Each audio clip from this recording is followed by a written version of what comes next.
This is the last moment of Dorothy Abbott, a woman who once lit up every room she entered, but left this world just a day before her 48th birthday. She had the face of a Hollywood dream and the smile of a showgirl who'd seen it all. For years, Dorothy danced across glamorous stages, posed for camera flashes, and stood beside some of the biggest stars of her time, yet her name was barely ever mentioned in the credits. She was called the girl with the golden arm. But behind that golden glow was a silent struggle, one that very few ever noticed. She was a model, a dancer, a television guest star, a background performer always present, always beautiful, but never quite the star. Her journey through show business was filled with missed chances, forgotten roles, and a slow fade from the spotlight.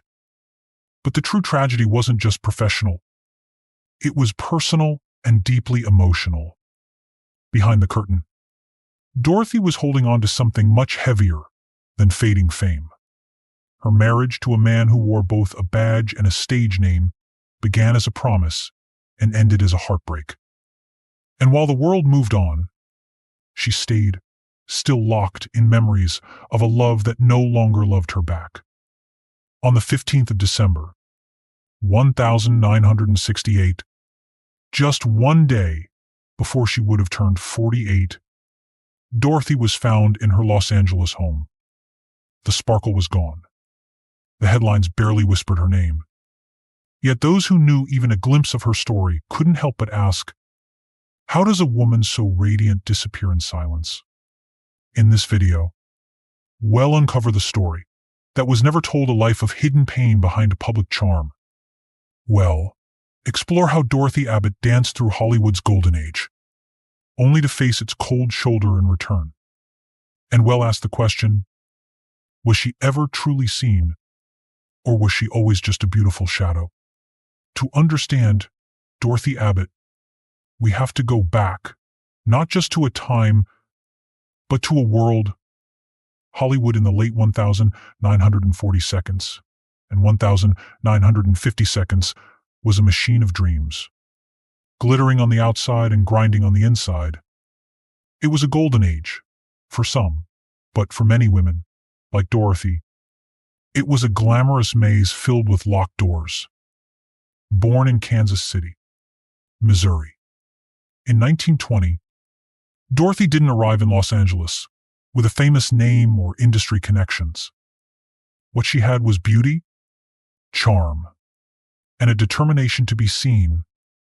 She started out on the stages of Las Vegas, dancing at the Flamingo Hotel and dazzling crowds with such grace that she earned the nickname the girl with the golden arm. That wasn't just a compliment, it was a promise. A symbol of her potential. Paramount Pictures noticed, they signed her. And just like that, Dorothy stepped into the world. She had always dreamed of the world of films, cameras, red carpets, and flashing bulbs. But unlike the fairy tales Hollywood often sold, her story wasn't filled with starring roles or marquee lights. Most of her early parts were uncredited. A model, a nurse, a party girl, a dancer in the background. She was everywhere and yet nowhere. The roles may have been small, but she gave them everything. In a way, she became a chameleon of the silver screen, slipping into dozens of characters. Always believable, always striking, yet rarely remembered. And that's the tragedy that began to shape her life. To be visible, but invisible. Seen, but never truly acknowledged. Her voice, warm and smoky, was seldom heard on screen. Even when she did speak, producers often cut her lines. Outside the sound stages, Dorothy lived like many women in the entertainment industry back then. Juggling hope and rejection, she took on work as a real estate agent in the quiet corners of Los Angeles, posed for promotional photos, and occasionally appeared in local theater just to keep performing. At night, She'd return home sometimes to applause, sometimes to silence. But here's where the deeper theme of Dorothy's story begins to emerge. She wasn't just fighting to stay in the spotlight, she was fighting to matter. In a town that prized youth, beauty, and novelty, Dorothy was slowly becoming a ghost of a fading era. Her style, pin-up elegance, studio glamour, Betty Page-style bangs had once defined beauty. But trends were shifting. New faces arrived every week, and Dorothy, still stunning, began to vanish in plain sight. She had everything that Hollywood demanded except the one thing it rarely gave willingly: lasting recognition. This is the backdrop against which her personal life began to quietly unravel. The dissonance between public sparkle and private solitude, or the weight of being passed over again and again, not because she wasn't talented, but because she didn't fit the mold of the next big thing. Dorothy Abbott's story isn't just about a woman in Hollywood. It's about how an industry builds legends and forgets the women who helped hold up the stage. In the golden swirl of post-war Hollywood, the studios moved fast, and Dorothy Abbott moved with them. She wasn't the type to wait for someone to hand her a script. She chased opportunity from every angle. After her brief but luminous run as a stage performer in Las Vegas, her move to Los Angeles marked the beginning of a different kind of performance, one with far fewer standing ovations, and much more waiting in the wings. Her contract with Paramount Pictures was modest, $150 a week. A standard entry for a new face, but it meant she had made it inside the gates. While others fantasized about Hollywood from a distance, Dorothy was now on the lots, brushing shoulders with stars, walking under Klieg lights, and showing up in scenes that millions would see but few would notice her name. 1,946 to 1,953 became her busiest years. She was in Road to Rio, Words and Music, The Girl from Jones Beach, Annie Get Your Gun, East Side, West Side, South Pacific, and dozens more. Always, as the girl in the background, the showgirl, the nurse, the dancer, the cocktail waitress. She never complained, never stormed off set. Dorothy understood the system. She played by its rules. And maybe, she hoped, it would pay off in time. It nearly did. In 1953, a low-budget, independently produced film called A Virgin in Hollywood came knocking. It wasn't a studio masterpiece, and it never pretended to be. It was one of those risque, tabloid-style dramas that promised scandal and delivered suggestion. The Dorothy was cast in the lead, a rare, unexpected chance. She played Darla Sloan, a reporter drawn into the shadows of celebrity life. It was the first and only time her name appeared above the title. The film didn't win awards. It wasn't meant to, but it gave Dorothy a taste of what she'd waited for. To be the face on the poster, the voice delivering the monologue, the reason people bought a ticket. And though the film faded into obscurity, for Dorothy, that moment meant everything. For once, she wasn't someone in the corner. She was the story. But just as quickly as it came, that chance vanished. The following years saw her return to smaller roles. When the studio system was changing, big contracts were dissolving. TV was rising, and stars were being reshuffled. Dorothy found some footing in television. A recurring part in Dragnet as Ann Baker, the love interest of Joe Friday, and guest roles in Leave It to Beaver and The Adventures of Ozzie and Harriet. But even those roles were short-lived. Then her career became a patchwork of brief appearances. Because the characters she played had no last names, no backstories, and sometimes no lines. She was nurse, model, stewardess, girl at bar. But Dorothy brought poise and depth to each frame she entered, even when she was just crossing a room or pouring coffee.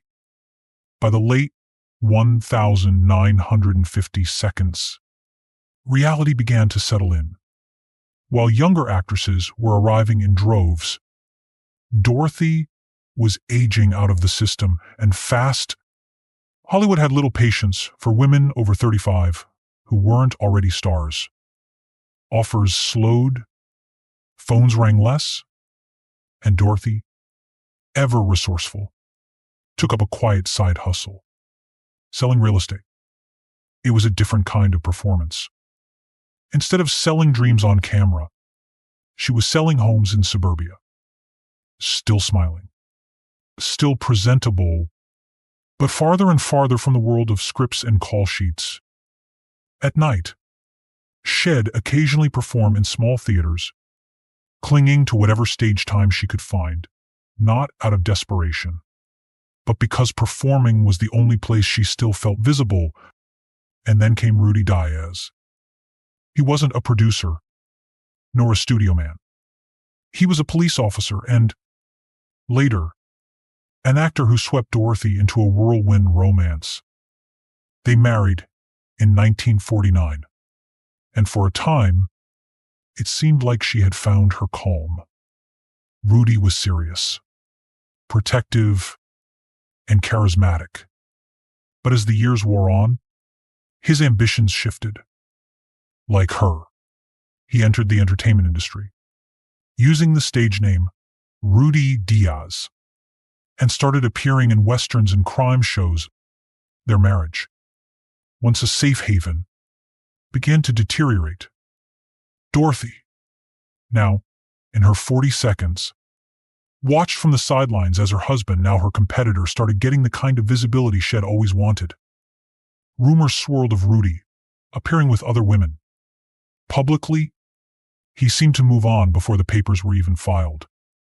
In 1968, their divorce was finalized. For Dorothy, it wasn't just the end of a relationship.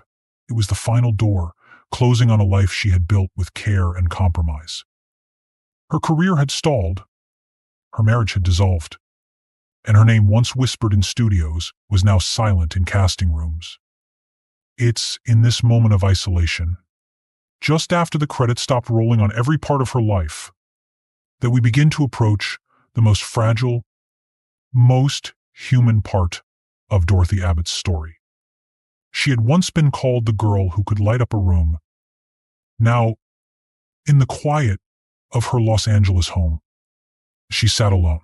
No cameras, no applause, no lines left to deliver. In the eyes of the industry, Dorothy Abbott had long vanished. She wasn't a scandalous name, nor a headline magnet. She wasn't part of any studio feud or legal drama. There were no open letters, no tell-all interviews. Dorothy slipped away from public consciousness, slowly, almost politely, and no one seemed to notice. But behind closed doors, a very different story was unfolding. A quieter, more painful narrative, one where the spotlight had dimmed and silence had taken its place. After her divorce from Rudy Diaz in 1968, Dorothy retreated from nearly everything, not just the industry, but life as she once knew it. The man she had once loved deeply was now a memory, and not a pleasant one. Their split had been public enough for people to whisper, but private enough for no one to understand the depth of its aftermath. Rudy, now appearing on television screens with a new confidence, and at times, with other women, continued working steadily in small roles. His face became familiar to audiences of westerns and crime dramas. He was praised, booked, and in demand. Dorothy, meanwhile, was now Dorothy Diaz, only in name. She stopped performing altogether. Even the occasional local theater role was gone. Her days were filled with quiet routines, short errands, scattered calls, and long stretches of solitude. In an era where fame faded quickly and support systems were rare, especially for women in Hollywood, Dorothy was left with only fragments of what once was. Friends said she was still kind, still elegant in how she carried herself. But the light in her eyes, the one that had once drawn applause, was noticeably dimmer. What hurt most wasn't being forgotten by the public. It was being erased from the story entirely. So many of her roles had gone uncredited, her voice dubbed over or cut out. Even her most recognized part in Dragnet was rarely rerun by 1968. She had lived a life in film, yet film had barely remembered her. Dorothy never lashed out. She didn't write bitter memoirs. She didn't go to the press. That wasn't her style. She had always believed that dignity mattered, even when no one was watching. But those closest to her began to notice a change. Her laughter, once easy and musical, became rare. Her posture, always graceful, turned inward. Her phone rang less. The world, it seemed, had moved on, but she hadn't. The weight of that, of being seen but never truly known, began to show. Her home in Los Angeles, once a modest but warm space, became quieter with each passing week. Some neighbors remembered seeing her sit near the window, watching the street without expression. Others noted how she still wore her hair perfectly styled, as if waiting to be called back to life. But that call never came. And then came the 15th of December, 1968. It was the eve of her 48th birthday. No parties were planned. No flowers arrived at the door. No script readings. No reunions. No spotlight. Just silence. That night, Dorothy passed away in her home. The details never made. The papers, there were no headlines. No televised tribute. Just a small note that she had been found in her residence and that her passing came one day before her birthday. The industry, once enchanted by her image, said nothing. But those who had worked with her, the costumers, the set dressers, the second ads, the background coordinators, they remembered. They remembered the woman who always showed up early, always knew her marks, always said thank you even when she didn't have to. She wasn't a diva. She wasn't difficult. She was just there. And maybe that's the hardest part of her story. Dorothy Abbott lived a life that shimmered briefly across silver screens and studio lots, and then simply disappeared. She was laid to rest at Rose Hills Memorial Park under the name Dorothy E. Diaz. No grand monument. No statue. Just a small, simple plot, as unassuming in death as she was in her final years. But even in her stillness, a question remains. What does it mean to give your life to an industry that never says your name out loud? Dorothy's legacy isn't one of fame or fortune. It's a reminder, a haunting one, of how many women like her existed in the margins of Hollywood. Beautiful, professional, forgotten. She was never the scandal, never the headline, never the chaos. She was the silence. Dorothy Abbott's story might seem like a quiet tragedy, a faded actress from Hollywood's golden years. Remembered by few, forgotten by many. But when we look closer, what we find isn't just a personal tale of loss. It's a mirror. Her life forces us to ask uncomfortable questions about the entertainment industry. What happens to the women who aren't labeled icons? But who made the system work? What does it mean to spend decades building dreams for others, only to have your name slip off the record? Dorothy wasn't a scandal. She wasn't the drama. And she didn't make waves, and maybe that's exactly why she disappeared from memory.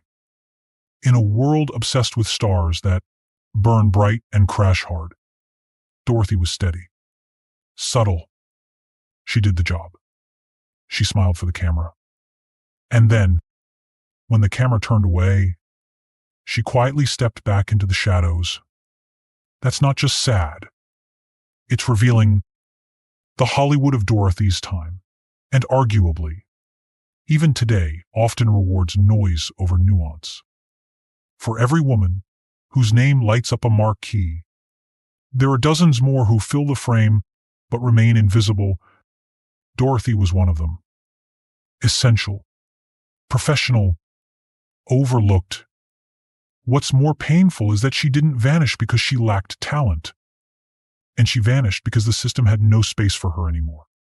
Her looks, her age, her style, all things she couldn't control became silent, reasons for rejection. And unlike others, she didn't rebrand, she didn't fight for attention. She accepted her place in the margins. But should she have? Should we celebrate her quiet dignity or mourn the fact that she had no one fighting for her? And what about Rudy Diaz, her husband, her partner in both life and the industry? While his career found new ground, hers quietly collapsed. Did his success add weight to her silence? Did the end of their marriage push her further into a world she no longer recognized? We may never know the full truth. But we do know this. Dorothy Abbott deserved more. She deserved more than uncredited roles. She deserved more than a forgotten lead in a forgotten film. She deserved to be seen not just for her beauty, but for her work, her persistence, of her presence. In many ways, she still represents an entire generation of women whose stories were never fully told. And maybe now, with this video, we begin to change that. So we ask you, the viewer, what is the value of a life lived in the background of greatness? Is quiet endurance a virtue or a warning?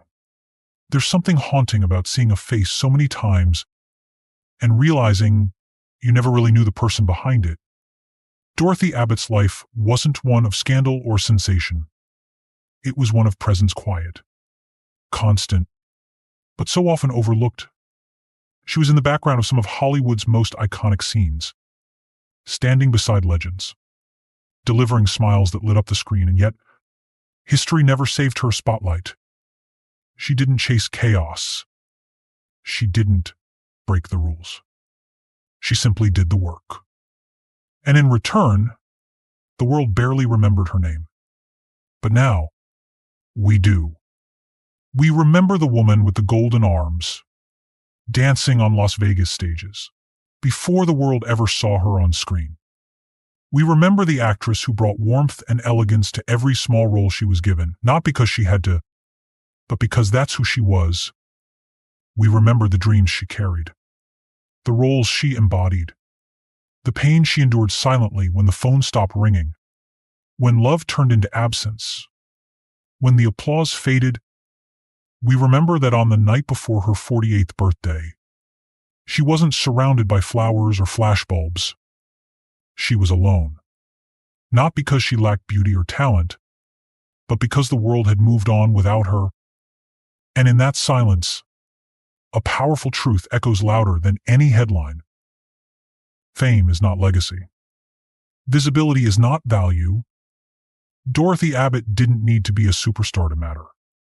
Her story, fragile, quiet, human, reminds us that the most meaningful lives are often lived in the margins, behind the curtains, outside the spotlight. She wasn't a cautionary tale. She was a forgotten chapter. Until now. Because now you know her name. And maybe, just maybe, that's how stories like hers finally begin.